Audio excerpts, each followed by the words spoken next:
Puncak Gunung Lawu diselimuti kabut tebal. Aroma dupa menyusup ke udara dingin, menyelimuti segenap penjuru hutan yang sunyi. Di atas altar batu purba, seorang pria tua berdiri tegap. Wajahnya keras seperti pahatan relief candi, matanya memancarkan kekuatan yang berasal dari zaman yang hampir terlupakan. Dialah Sabdopalon, penjaga spiritual terakhir Majapahit, menyaksikan kehancuran dunia yang ia lindungi selama berabad-abad. Inikah akhirnya, gumamnya lirih, tapi suaranya menggema, merobek kesunyian malam. Tanah leluhur ini akan hancur, bukan oleh pedang, tetapi oleh keyakinan yang datang membawa wajah asing. Di kejauhan, gema suara azan bergema dari arah desa. Nyanyian itu menembus hutan, membawa nuansa damai yang menusuk Sabdopalon seperti bilah tajam. Ia mengepalkan tangan, merasakan amarah membara di dalam dirinya. Namun, ia tahu, musuh yang ia hadapi bukanlah sekadar manusia, tetapi sebuah gelombang besar perubahan yang tidak dapat dihentikan. Di tengah kemarahan itu, langkah kaki perlahan terdengar dari arah semak belukar. Seorang pria berjubah putih muncul, membawa tongkat kayu yang tampak bercahaya.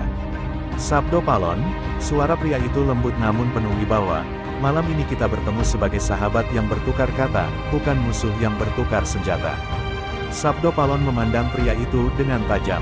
Syekh Subahir, katanya, menekan setiap kata dengan kebencian yang tertahan.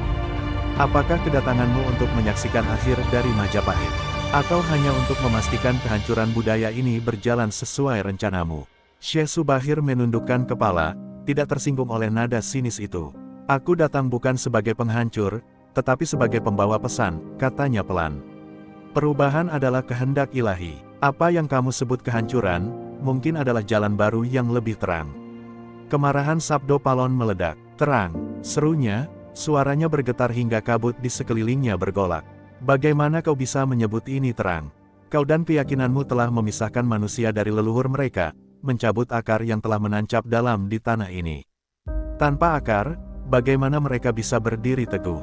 Syekh Subahir memejamkan mata, menarik napas panjang sebelum menjawab. Setiap pohon tumbuh bukan hanya dari akarnya, tapi juga dari cabang-cabang yang menjulang. Leluhurmu tidak akan dilupakan, Sabdopalon. Mereka akan menjadi akar dari pohon baru yang lebih besar. Debat mereka memuncak di tengah malam yang semakin pekat. Sabdopalon, dengan matanya yang bersinar seperti bara, mengacungkan tangannya ke langit.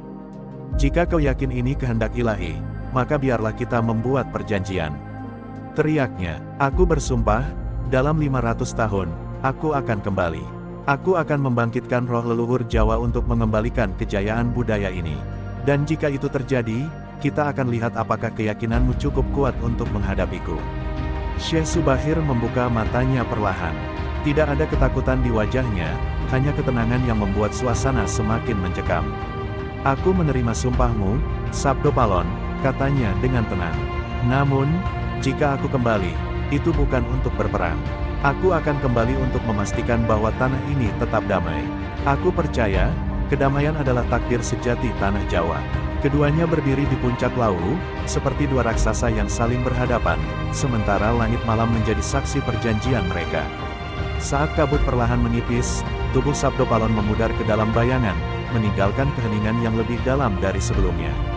Syekh Subahir berdiri sendirian, memandang ke arah horizon di mana fajar mulai mereka. Di dalam hatinya, ia tahu bahwa pertemuan mereka bukanlah akhir, melainkan awal dari babak baru yang akan terungkap di masa depan. Sebuah babak yang akan menentukan wajah sejati tanah Jawa. Sementara itu, jauh di desa, seorang anak laki-laki kecil bernama Jayadipa terbangun dari tidurnya. Dalam mimpinya, ia melihat dua sosok besar berselimut kabut, berbicara dalam bahasa yang tidak ia pahami. Tetapi ada sesuatu yang ia rasakan, sebuah beban berat yang entah bagaimana telah ia warisi. Dan tanpa ia sadari, takdirnya telah mulai bergerak, mengikuti jejak perjanjian yang dibuat malam itu. Fajar menyingsing di desa kecil di kaki Gunung Lawu, menyingkapkan kabut yang tersisa di antara pohon-pohon tinggi. Jayadipa duduk di pinggir sungai, wajahnya masih basah oleh air yang ia percikkan untuk membangunkan dirinya dari mimpi aneh yang terus membayangi.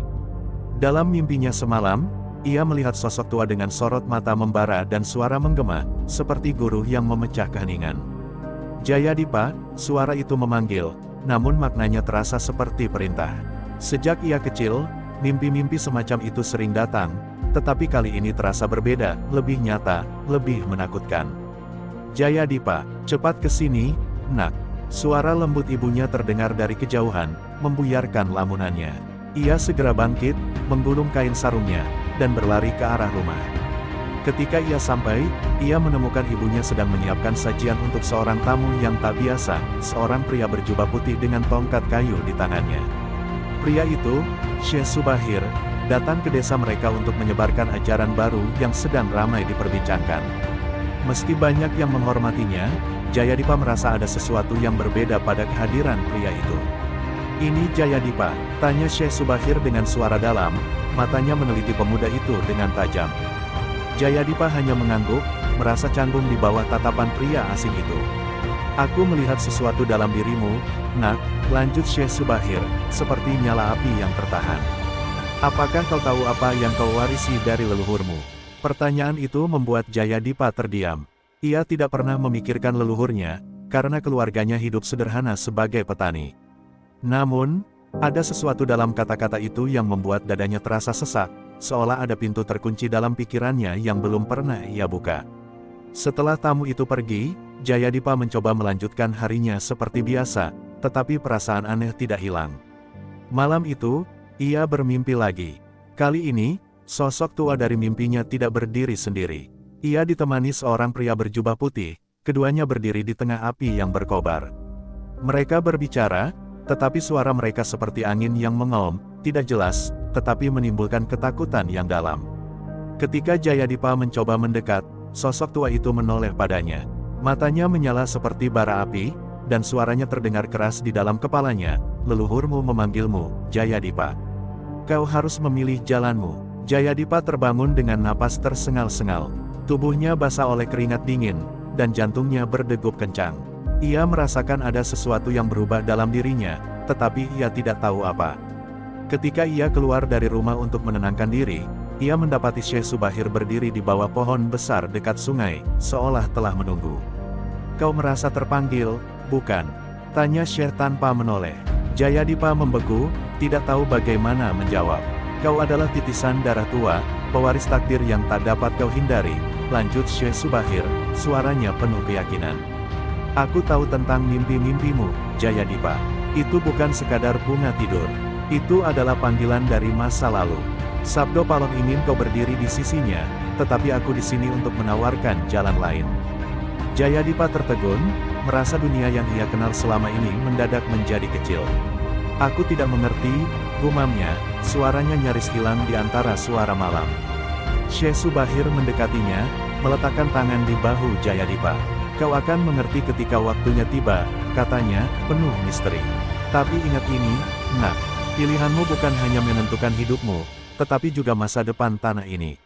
Apa yang kau pilih akan mengubah segalanya." Setelah itu, Syekh Subahir berbalik dan menghilang ke dalam gelap, meninggalkan Jayadipa dengan lebih banyak pertanyaan daripada jawaban. Di malam yang sama, jauh di atas Gunung Lawu, suara gemuruh terdengar, meski langit cerah tanpa badai. Sabdo Palon, dalam wujud gaibnya, berdiri di tepi kawah, memandang ke arah desa. "Jayadipa," bisiknya, matanya menyala seperti api kuno. "Kau adalah kunci, dan waktunya semakin dekat." Hembusan angin membawa suaranya ke kejauhan, menyapu desa di mana seorang pemuda kini menjadi bagian dari perjanjian besar yang tidak pernah ia minta. Pagi itu, Jayadipa terbangun dengan tubuh berat, seolah mimpi-mimpi semalam telah menyerap energinya. Tetapi ada dorongan yang ia rasakan, suatu desakan yang membawanya mendaki lereng Gunung Lawu tanpa ia pahami alasannya. Langit tampak cerah, tetapi udara sekitar terasa ganjil, seakan ada kekuatan yang bersembunyi di balik keindahan pagi itu. Setiap langkah kakinya terasa seperti sebuah panggilan, memandu tanpa kata, membawa Jayadipa ke tempat yang bahkan belum pernah ia lihat. Di puncak bukit, di mana hutan mulai jarang, ia menemukan sebuah altar batu tua yang dikelilingi oleh patung-patung yang sudah terkikis usia. Altar itu memancarkan aura misterius yang membuat tubuh Jayadipa gemetar, meski ia tidak tahu mengapa. Tiba-tiba, angin berhenti bertiup. Udara menjadi hening, begitu hening hingga ia dapat mendengar detak jantungnya sendiri. Dari balik kabut tipis, seorang pria tua muncul perlahan. Sorot matanya yang tajam seperti telah mengenal Jayadipa seumur hidup. Dialah Sabdopalon. Jayadipa, suara Sabdopalon terdengar dalam, berat, dan menusuk hingga ke tulang. Kau akhirnya datang, seperti yang telah diramalkan. Jayadipa mundur selangkah, rasa takut dan bingung menguasainya. Siapa kau? Apa yang kau inginkan dariku? Tanyanya dengan suara gemetar. Sabdopalon hanya tersenyum tipis, penuh arti. Aku adalah penjaga tanah ini, leluhurmu.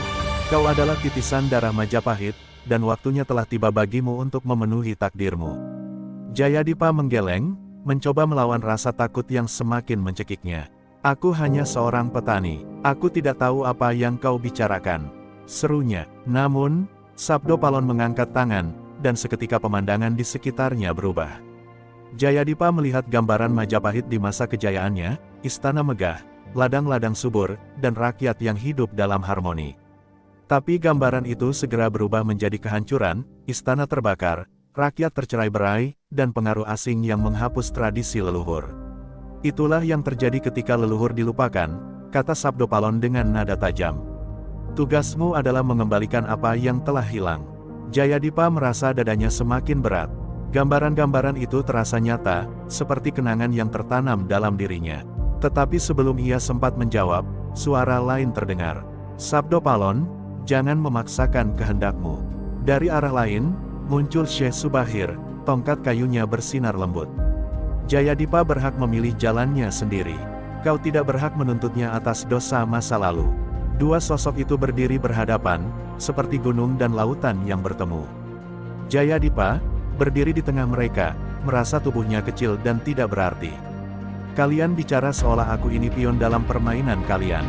Serunya, suaranya pecah oleh emosi. Apa sebenarnya yang kalian inginkan dariku? Syekh Subahir mendekat, matanya penuh kelembutan. Bukan kehendakku, nak, kau adalah bagian dari janji besar yang dibuat 500 tahun lalu. Tapi jalan mana yang kau ambil, itu keputusanmu. Sabdopalon menatap Syekh dengan tajam.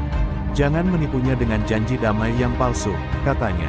Dingin, tanah ini butuh kebangkitan, bukan kompromi. Jayadipa, ingatlah darah yang mengalir dalam tubuhmu. Kau adalah warisan Majapahit. Jangan biarkan warisan itu hilang selamanya. Jayadipa merasa dunia di sekitarnya semakin sempit, tekanan dari dua sosok besar itu membuatnya hampir tidak mampu bernapas. Saat itu, sebuah gemuruh terdengar dari perut bumi, memecah ketegangan. Altar batu di tengah mereka retak, dan cahaya merah menyala keluar dari dalamnya. Sabdopalon dan Syekh Subahir sama-sama terkejut, seolah kekuatan yang lebih besar dari mereka telah terbangun. Jayadipa jatuh berlutut, menatap cahaya itu dengan perasaan bercampur aduk, takut, bingung, tetapi juga terpanggil. Ia tahu bahwa pilihannya tidak hanya menentukan masa depannya, tetapi juga masa depan tanah Jawa yang ia pijak. Namun, pilihan apa yang harus ia ambil? Tanah bergetar, membuat Jayadipa terjatuh ke lututnya. Dari retakan altar batu, cahaya merah menyala semakin kuat, membentuk pusaran api yang menari di udara. Suara-suara dari dalam bumi terdengar, seperti bisikan yang berbicara dalam bahasa yang tidak dimengerti oleh telinga manusia. Sabdopalon mendekat, wajahnya tampak penuh semangat dan kehendak. Inilah tandanya, serunya, suaranya menggema di antara gemuruh. Roh-roh leluhur telah terbangun. Mereka memanggilmu, Jayadipa. Mereka menunggu untuk dipimpin menuju kebangkitan. Namun, Syekh Subahir melangkah maju, menghadang Jayadipa seolah menjadi tameng. Hentikan ini, Sabdopalon, katanya dengan nada tegas. Ini bukan jalan yang benar. Membangkitkan kekuatan leluhur tanpa keseimbangan hanya akan menghancurkan dunia ini. Biarkan Jayadipa memilih tanpa tekanan. Sabdopalon mendengus. Keseimbangan. Apa gunanya keseimbangan jika yang satu terus merusak yang lain? Kau ingin tanah ini melupakan akarnya, dan aku tidak akan membiarkan itu terjadi. Jayadipa yang masih berlutut hanya bisa memandang keduanya dengan kebingungan. Namun, dari pusaran cahaya itu, suara-suara semakin jelas, memanggil namanya. Jayadipa, anakku, pewaris kami, bimbing kami kembali. Suara itu terdengar seperti gabungan dari ribuan jiwa, penuh emosi, seolah menanggung derita dan harapan selama ratusan tahun. Jayadipa merasa tubuhnya menggigil. Apa yang kalian inginkan dariku? Tanyanya lirih, matanya berkaca-kaca. Cahaya itu seolah menjawab dengan menampilkan gambaran-gambaran lain di hadapan Jayadipa. Ia melihat tanah Jawa di masa depan, kekacauan, kehancuran budaya, dan manusia yang hidup tanpa arah. Tetapi di sisi lain, ia juga melihat gambaran sebuah harmoni, di mana tradisi dan perubahan berjalan bersama. Inilah takdirmu, suara itu melanjutkan, kau adalah jembatan. Pilihanmu menentukan apakah kita akan bangkit atau tenggelam selamanya. Syekh Subahir menoleh ke arah Jayadipa, matanya penuh kelembutan, tetapi juga kekhawatiran. Kau tidak perlu memutuskan sekarang, nak. Pikirkan dengan hati yang jernih. Jangan biarkan amarah atau ketakutan menguasai dirimu. Dunia ini membutuhkan kedamaian, bukan kebangkitan yang dibangun di atas dendam. Sabdo Palon menyela dengan suara yang lebih keras. Kedamaian tidak akan datang tanpa kebangkitan.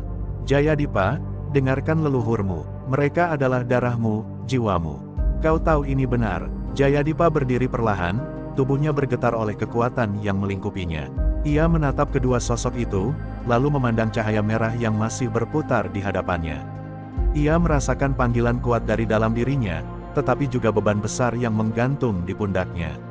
Aku tidak tahu siapa di antara kalian yang benar, katanya, suaranya dipenuhi keraguan. Tetapi aku tidak ingin menjadi alat untuk kehancuran, apapun bentuknya. Suasana mendadak hening, seolah bumi menunggu keputusan Jayadipa. Sabdo Palon dan Syekh Subahir memandangnya dengan intens, menanti langkah apa yang akan ia ambil. Namun, sebelum ia sempat berkata lebih lanjut, pusaran cahaya merah itu menyusut tiba-tiba, berubah menjadi bola kecil yang melayang perlahan ke arah Jayadipa. Bola itu masuk ke dalam dadanya, membuat tubuhnya bersinar sesaat sebelum semuanya menjadi gelap. Jayadipa terjatuh pingsan. Sabdo Palon dan Syekh Subahir saling menatap, menyadari bahwa takdir Jayadipa kini bukan lagi sepenuhnya di tangan mereka. Dalam diam, mereka menghilang dari tempat itu, meninggalkan pemuda itu dalam kehampaan. Namun di kejauhan, suara gemuruh lain mulai terdengar, seolah bumi belum selesai mengungkap rahasia yang telah terkubur selama ratusan tahun. Jayadipa membuka matanya perlahan. Dunia di sekelilingnya terasa berbeda, seolah-olah udara lebih berat dan waktu berjalan lebih lambat. Ia masih berada di altar batu itu, tetapi langit telah berubah kelam meski siang belum tiba.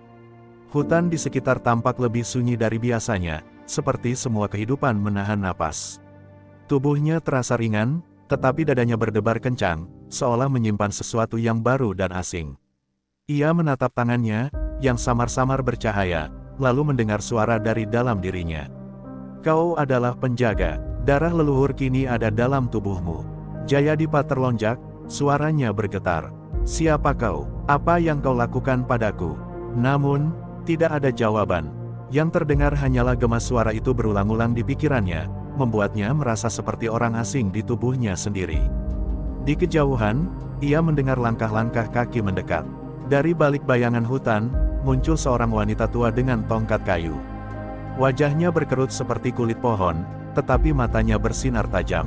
Jayadipa, katanya dengan suara rendah, kau telah dipilih. Tidak ada jalan kembali. Jayadipa mengenali wanita itu. Dialah Nyi Giring, penjaga desa yang sering dianggap aneh karena kebiasaannya berbicara dengan alam. Namun, hari ini, aura Nyi Giring terasa lebih kuat. Apa yang terjadi padaku, Nyai? Tanya Jayadipa, suaranya penuh kecemasan. Nyi Giring hanya tersenyum samar. Aku tahu waktunya akan tiba. Sabdo Palon dan Syekh Subahir telah menaruh beban besar di pundakmu. Mereka memberimu kekuatan, tetapi juga sebuah ujian. Kau adalah titisan zaman, Jayadipa. Kau akan memutuskan arah tanah ini, entah menuju kehancuran atau kelahiran kembali.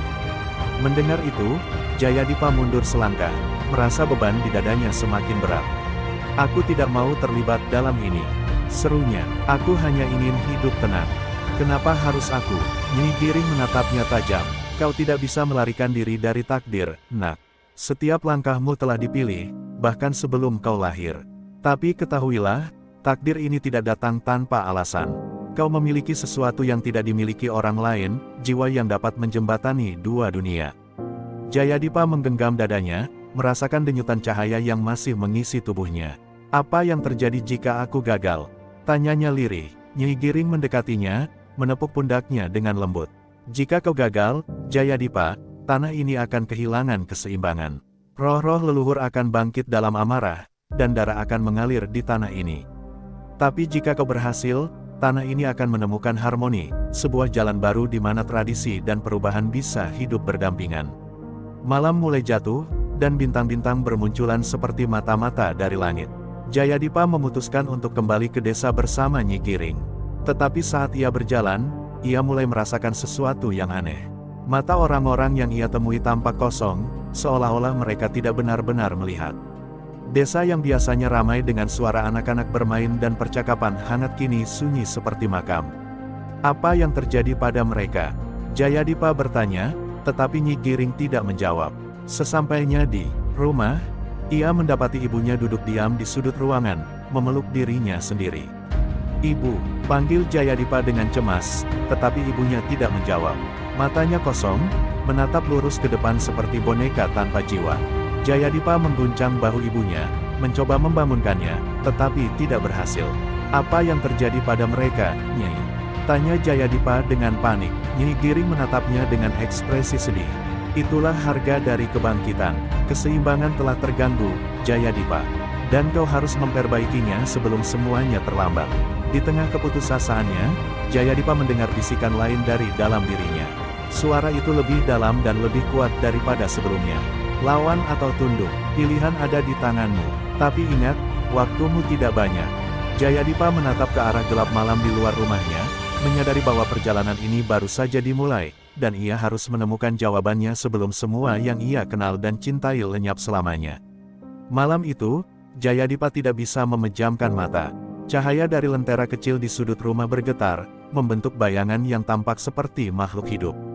Di luar, angin berembus kencang, membawa aroma tanah basah yang bercampur dengan sesuatu yang tidak bisa ia jelaskan, bau besi, seperti darah. Jayadipa memandang ibunya, yang masih duduk membisu di sudut. Rasa bersalah menghantam dadanya. "Aku harus melakukan sesuatu," gumamnya, lebih kepada dirinya sendiri. Nyi Giring, yang duduk diam di dekat pintu, memecah keheningan.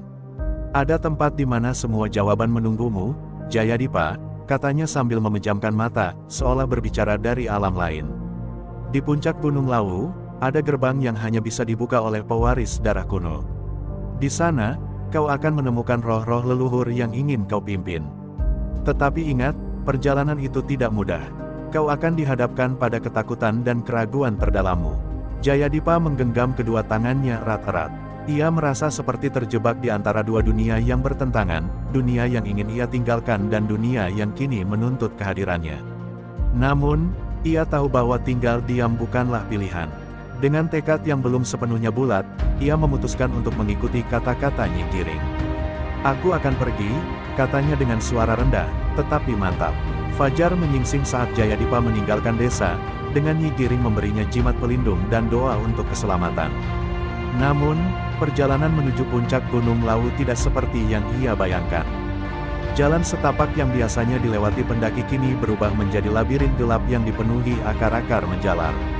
Kabut tebal menyelimuti, membuat jarak pandangnya hanya beberapa langkah di depan. Tetapi suara-suara itu kembali muncul, memanggilnya. "Jayadipa, Jayadipa." Di tengah perjalanan, Jayadipa tiba di sebuah gua kecil yang tampak seperti mulut raksasa. Dari dalamnya, terdengar bisikan lirih dan dentingan suara logam, seperti pertempuran yang tak terlihat. Rasa takut menjalar ke tubuhnya, tetapi ia melangkah masuk. Di dalam gua, ia disambut oleh bayangan-bayangan yang tampak seperti sosok prajurit kuno. Mereka tidak berbicara, hanya menatapnya dengan mata yang menyala merah. Salah satu dari mereka maju, menyodorkan sebilah keris yang terbungkus kain hitam. Jayadipa mengambil keris itu dengan tangan gemetar. Begitu ia menyentuhnya, bayangan-bayangan itu lenyap, digantikan oleh kilatan-kilatan ingatan yang bukan miliknya. Ia melihat dirinya memimpin pasukan, melawan musuh yang tak terlihat, dan merasakan darah mengalir di tangannya. "Inilah takdirmu, Jayadipa," suara Sabdo Palon tiba-tiba terdengar di kepalanya. "Keris itu adalah lambang kekuasaan leluhur. Dengan itu, kau bisa membangkitkan mereka. Tetapi hanya jika kau memiliki keberanian untuk melakukannya." Ketika ia keluar dari gua, hari telah berubah menjadi malam. Jayadipa melihat ke puncak Gunung Lawu yang tampak begitu jauh, tetapi panggilan itu semakin kuat. Ia melanjutkan perjalanannya dengan keris di tangan, namun kali ini ia tidak sendirian. Suara-suara dalam kepalanya mulai berbicara lebih sering, kadang menguatkan, kadang membuatnya ragu. Sesampainya di dekat puncak, Jayadipa melihat sebuah gerbang besar yang terbuat dari batu hitam, dihiasi ukiran rumit yang bersinar merah. Ia tahu inilah tempat yang dimaksud oleh Nyi Giring. Namun, sebelum ia bisa melangkah lebih dekat, bayangan besar muncul di depannya. Itu adalah sosok raksasa dengan tubuh berapi dan mata menyala seperti bara. Tidak semua pewaris layak membuka gerbang ini, katanya dengan suara yang mengguncang bumi. Buktikan bahwa kau adalah titisan sejati, atau kau akan binasa di sini. Jayadipa menatap sosok itu dengan tubuh bergetar, tetapi ia tidak punya pilihan lain. Di satu sisi, ia merasa kecil dan tak berarti. Di sisi lain, ia tahu bahwa di belakangnya, tanah Jawa sedang menunggu jawabannya. Dengan keris di tangannya, ia maju, menghadapi ujian yang akan menentukan masa depannya, dan tanah leluhurnya. Jayadipa berdiri dengan tubuh gemetar di depan sosok raksasa berapi itu. Cahaya merah yang menyala-nyala di tubuh raksasa tersebut memancarkan panas yang seakan membakar kulitnya meskipun ia berdiri beberapa meter jauhnya. Mata sang raksasa menyala, menatap langsung ke dalam jiwa Jayadipa. Kau membawa darah leluhur, tetapi itu tidak cukup, kata sang raksasa dengan suara yang bergema, seperti gunung yang sedang runtuh. Bukti keberanianmu harus diberikan di sini, di gerbang ini. Jika kau gagal, tubuh dan jiwamu akan musnah selamanya. Jayadipa menelan ludah. Tangannya menggenggam keris yang ia bawa dari gua, tetapi genggamannya goyah. Ia tahu bahwa keris itu adalah simbol kekuatan leluhur, tetapi apakah itu cukup untuk melawan makhluk sebesar ini? Namun, suara di dalam dirinya, suara yang ia kenali sebagai Sabdo Palon, terdengar lagi. Inilah waktumu, Jayadipa. Jangan biarkan ketakutan menguasaimu. Darah Majapahit mengalir dalam tubuhmu, buktikan bahwa kau layak. Dengan tekad yang mulai tumbuh, Jayadipa melangkah maju. Ia mengangkat keris itu tinggi-tinggi, mencoba menyalurkan kekuatan dari dalam dirinya. Namun, saat ia mendekat, raksasa itu mengayunkan lengannya yang besar, menghantam tanah dengan kekuatan dahsyat. Getaran itu membuat Jayadipa terlempar ke belakang, tubuhnya menghantam tanah keras. Napasnya terengah-engah, dan darah mengalir dari sudut bibirnya. Apakah ini keberanianmu? Cemooh sang raksasa, suaranya seperti api yang berdesis. Jayadipa bangkit perlahan, meskipun tubuhnya terasa berat. Ia menatap raksasa itu dengan mata penuh tekad. Aku mungkin kecil, katanya dengan suara yang bergetar, tetapi penuh kejujuran. Tetapi aku tidak akan lari. Jika ini adalah ujian untuk melindungi tanah ini, aku akan melaluinya, apapun yang terjadi. Kata-kata itu keluar dari hatinya, dan tiba-tiba, keris di tangannya mulai bersinar dengan cahaya biru lembut. Sang raksasa tampak terkejut, berhenti sejenak sebelum tertawa keras. Cahaya itu hanya awal, manusia kecil. Tunjukkan padaku bahwa kau bisa mengendalikan kekuatan itu.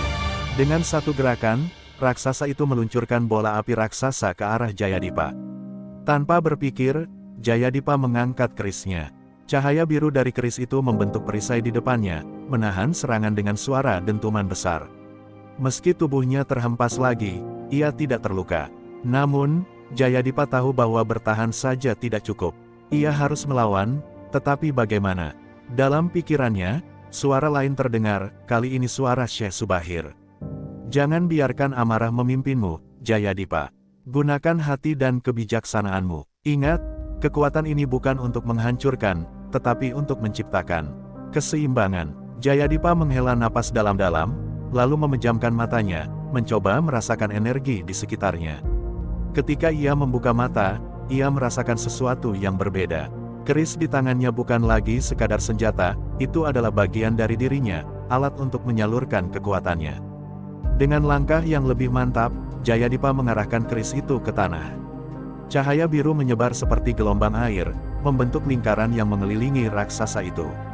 Sang raksasa mencoba melawan, tetapi gerakannya melambat, seolah-olah kekuatan dari lingkaran itu menahannya. Jayadipa melangkah maju, mendekati raksasa yang kini berlutut di tengah lingkaran. Aku tidak ingin menghancurkanmu, katanya dengan suara yang tenang. Aku hanya ingin melewati gerbang ini, untuk memenuhi takdirku dan melindungi tanah ini. Sang raksasa menatapnya, mata berapi itu perlahan meredup. Kau telah membuktikan dirimu, pewaris darah leluhur. Kau tidak hanya memiliki kekuatan, tetapi juga kebijaksanaan. Lanjutkan perjalananmu, dan temui takdirmu di balik gerbang ini. Dengan satu gerakan besar, sang raksasa menghilang menjadi asap, dan gerbang batu hitam itu terbuka perlahan. Cahaya merah dari dalamnya menyinari wajah Jayadipa, yang kini penuh dengan campuran rasa lega dan ketegangan. Ia melangkah masuk, menyadari bahwa apa yang menantinya di balik gerbang ini akan menjadi ujian terbesar dalam hidupnya. Ketika Jayadipa melewati gerbang batu itu, ia merasakan hawa panas yang menusuk, seolah-olah ia baru saja memasuki perut bumi. Ruang di balik gerbang itu adalah sebuah aula besar yang diterangi oleh pilar-pilar api yang menjulang dari tanah. Di tengah ruangan, sebuah tahta hitam berdiri megah, dikelilingi oleh ukiran-ukiran rumit yang menggambarkan pertempuran, pengorbanan, dan kejayaan para leluhur. Namun, yang paling mencolok adalah sosok lelaki tua yang duduk di atas tahta itu, mengenakan jubah emas yang memancarkan cahaya redup.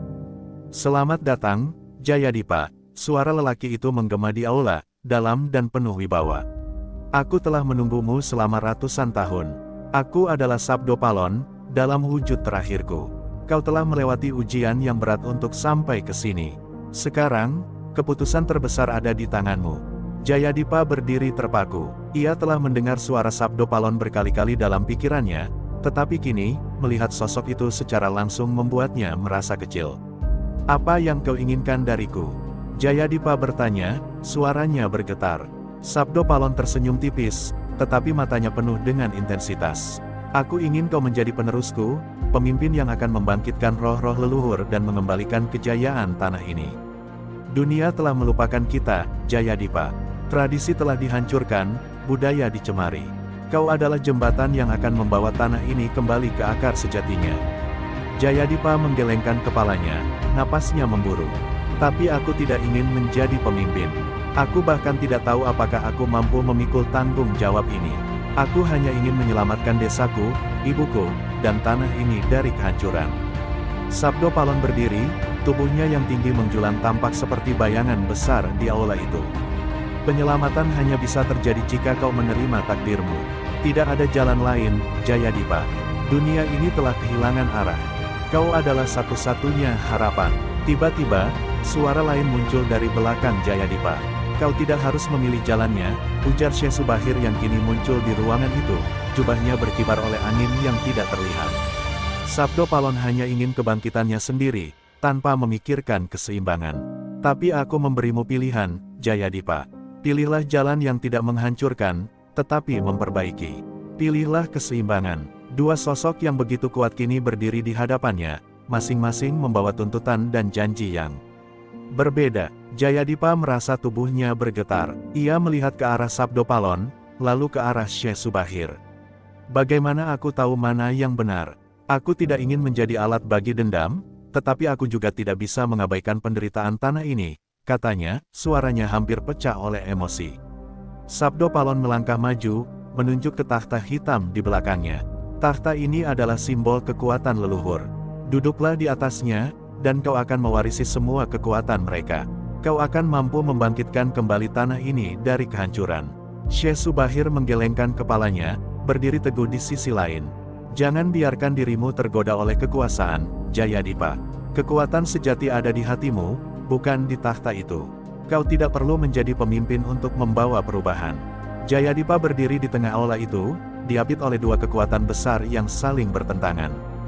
Dalam keheningan yang mencekam, ia menatap tahta hitam itu, lalu menatap keris di tangannya yang masih bersinar lembut.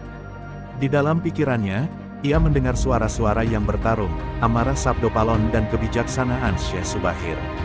Dengan napas yang dalam, Jayadipa akhirnya melangkah maju, membuat keputusan yang akan mengubah masa depannya, dan tanah Jawa, selamanya. Dengan keris di tangannya, Jayadipa berdiri di hadapan dua kekuatan besar.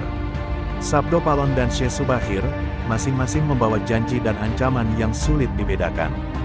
Di dalam dirinya, perasaan terombang-ambing. Di satu sisi, ia ingin mengikuti Sabdo Palon, mengembalikan kejayaan leluhur, dan membangkitkan kembali tanah Jawa dengan kekuatan yang tak terbendung. Namun di sisi lain, suara Syekh Subahir mengingatkannya akan jalan yang lebih bijaksana, jalan yang memelihara keseimbangan dan keadilan, bukan hanya kekuasaan semata. "Saat kau duduk di tahta itu, Jayadipa," Sabdo Palon berbicara dengan nada yang lebih berat, "kau akan memiliki kekuatan untuk mengubah nasib tanah ini. Kau akan mengendalikan arus zaman, menuntun dunia ke dalam kejayaan kembali. Jangan ragu, karena kekuasaan ini adalah warisan yang sudah lama menunggu pewarisnya. Sabdo Palon melangkah lebih dekat, bayangannya semakin besar, dan aura yang mengelilinginya semakin menggetarkan. Namun, Syekh Subahir tiba-tiba bergerak maju, menghalangi Sabdo Palon dengan tubuhnya yang ramping. Kekuasaan itu hanya ilusi, Jayadipa, katanya dengan suara penuh ketenangan. Kekuatan sejati bukanlah kekuasaan atas dunia, melainkan kemampuan untuk mengendalikan diri. Jangan terperangkap dalam keinginan untuk mengubah dunia dengan tanganmu sendiri. Jika kau memilih jalan ini, kau akan menjadi tiran, bahkan jika niatmu mulia. Jayadipa merasakan dadanya sesak, pikirannya seakan terkunci dalam lingkaran pertanyaan yang tak berujung. Apa yang harus ia pilih? Jika ia mengikuti Sabdo Palon, ia akan mengembalikan kejayaan yang pernah ada, tapi adakah itu berarti meruntuhkan yang sudah ada? Jika ia memilih Syekh Subahir, apakah ia akan kehilangan kesempatan untuk melindungi tanah ini dari kehancuran yang semakin dekat? Tanpa sadar, langkahnya membawa dirinya lebih dekat ke takhta hitam yang kini tampak lebih menggoda. Tangan Jayadipa mengulur, hampir menyentuh sandaran takhta itu. Namun, tiba-tiba suara Sabdo Palon bergema lagi, lebih keras, lebih mendesak. Jangan ragu, Jayadipa, ambillah kekuatan ini, dan buatlah dunia tunduk di bawahmu. Mereka akan mengingatmu sebagai pahlawan, pembawa keadilan, pemimpin sejati. Namun, suara itu mulai terdengar seperti suara dari dalam kegelapan, yang merayap masuk ke dalam jiwanya. Di sisi lain, Syekh Subahir melangkah perlahan, meraih tangan Jayadipa dan menahannya sebelum ia menyentuh takhta. Pilihlah dengan hati, bukan dengan amarah atau keinginan untuk menguasai, katanya lembut, tetapi penuh kekuatan. Keberanianmu, bukan hanya diukur dari seberapa banyak yang bisa kau kuasai, tetapi seberapa banyak yang bisa kau lindungi. Keputusan ini akan membentuk nasibmu, dan nasib tanah ini. Jayadipa menatap kedua sosok yang berdiri di hadapannya. Sabdo Palon dengan kekuasaannya yang menantang, dan Syekh Subahir dengan kebijaksanaan yang menenangkan. Tangan Jayadipa yang memegang keris itu gemetar.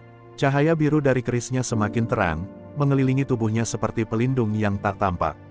Ia merasakan kekuatan yang begitu besar mengalir dalam dirinya, tetapi di dalam hatinya, ada perasaan berat yang menyelimuti. Akhirnya, dengan keputusan yang menggetarkan seluruh tubuhnya, Jayadipa menarik keris itu lebih dekat, tetapi bukan untuk menyerang. Ia menaruhnya di hadapan takhta, membungkuk dalam penghormatan yang dalam. Aku memilih jalan yang tidak hanya mengandalkan kekuasaan, tetapi juga kebijaksanaan. Aku tidak akan duduk di takhta ini, tetapi aku akan berdiri di samping tanah ini, melindungi dan menjaga keseimbangannya. Ia menatap Syekh Subahir dengan mata yang penuh tekad. Aku memilih untuk melindungi, bukan untuk menguasai. Sabdo Palon terdiam sejenak, matanya menyipit, seolah-olah mempertimbangkan pilihan Jayadipa.